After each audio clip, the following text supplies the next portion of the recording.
भारत माता की, भारत माता की, इनकलाब, वंदे वंदे।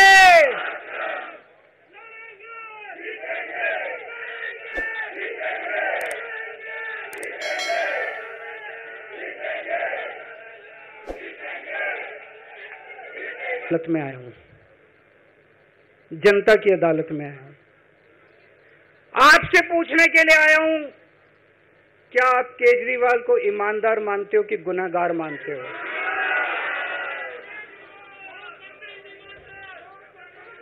मैं दिल्ली की जनता से पूछना चाहता हूं, मैं देश की जनता से पूछना चाहता हूं कि क्या केजरीवाल ईमानदार है कि गुनहगार है?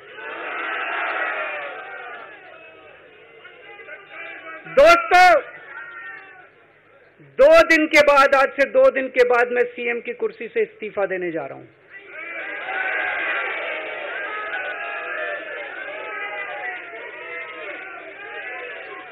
और मैं तब तक सीएम की कुर्सी पे नहीं बैठूंगा जब तक जनता अपना फैसला ना सुना दे।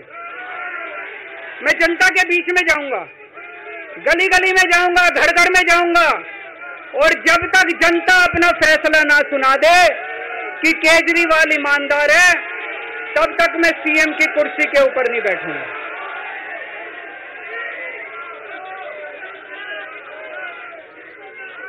आज से कुछ महीने बाद चुनाव है, दिल्ली के चुनाव हैं। मैं जनता को निवेदन करना चाहता हूं, अपील करना चाहता हूं, अगर आपको लगता है केजरीवाल ईमानदार है, मेरे पक्ष में वोट दे देना। अगर आपको लगता है केजरीवाल गुनहगार है, मेरे को वोट मत देना।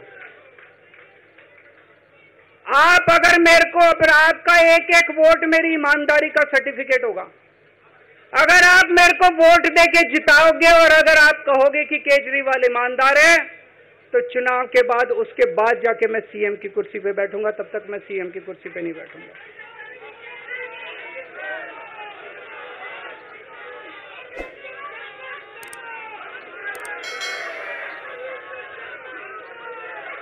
आपको लग रहा होगा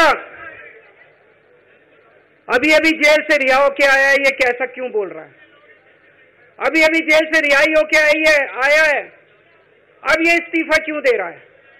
इन्होंने मेरे ऊपर आरोप लगाया है, इन्होंने आरोप लगाया है कि केजरीवाल चोर है, इन्होंने आरोप लगाया है केजरीवाल भ्रष्टाचारी है, इन्होंने आरोप लगाया है केजरीवाल ने भारत माता के साथ धोखा किया है। ये करने के लिए नहीं आया था मैं, सत्ता से पैसा और पैसे से सत्ता, इस खेल के खेलने के लिए मैं नहीं आया था। मैं देश के लिए कुछ करने के लिए आया था। जब 14 साल के बाद भगवान राम वनवास से लौटे, सीता मैया को अग्नि परीक्षा देनी पड़ी थी। आज मैं जेल से आया हूं, मैं अपनी अग्नि परीक्षा देने के लिए तैयार हूं।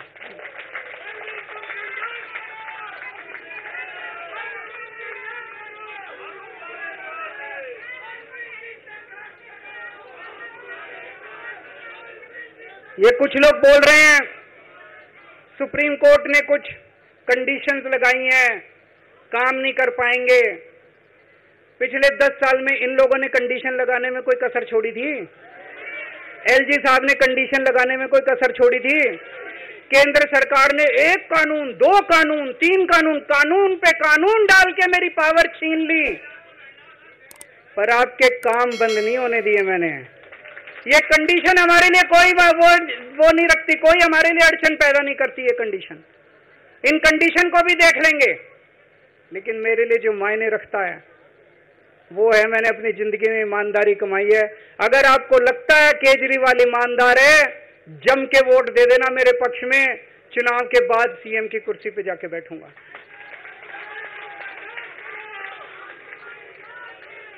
फरवरी में चुनाव है। आज इस मंच से मैं मांग करता हूं कि ये चुनाव नवंबर में कराए जाएं, महाराष्ट्र के साथ कराए जाएं, तुरंत कराए जाएं चुनाव। और जब तक आपका फैसला नहीं आएगा, तब तक मैं जिम्मेदारी नहीं संभालूंगा। और मैं जब तक चुनाव नहीं होते, मैंने जैसे बताया 2 दिन के बाद मैं अपना इस्तीफा दूंगा। जब तक चुनाव नहीं होते तब तक मेरी जगह आम आदमी पार्टी से कोई और मुख्यमंत्री बनेगा। अगले 2-3 दिन के अंदर विधायक दल की मीटिंग होगी और विधायक दल की मीटिंग में अगले मुख्यमंत्री के नाम का तय किया जाएगा।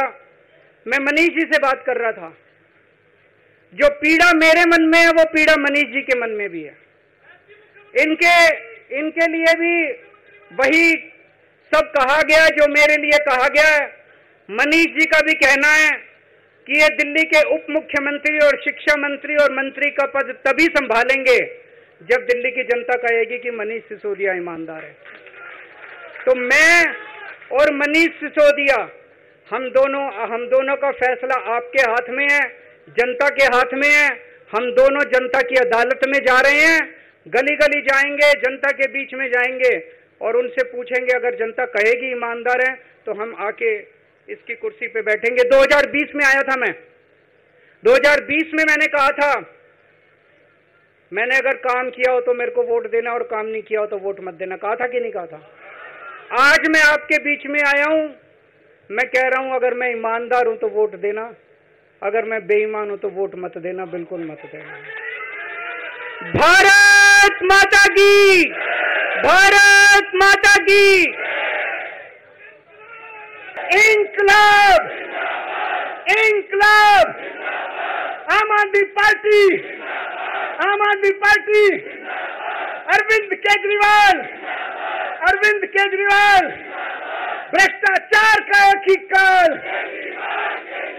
बहुत कोशिश किया इन लोगों ने ये दिखाने की कि देखो ये जो नारा 2014 में लगा था फीका पड़ गया, लेकिन बताओ फीका पड़ा है कि नहीं पड़ा।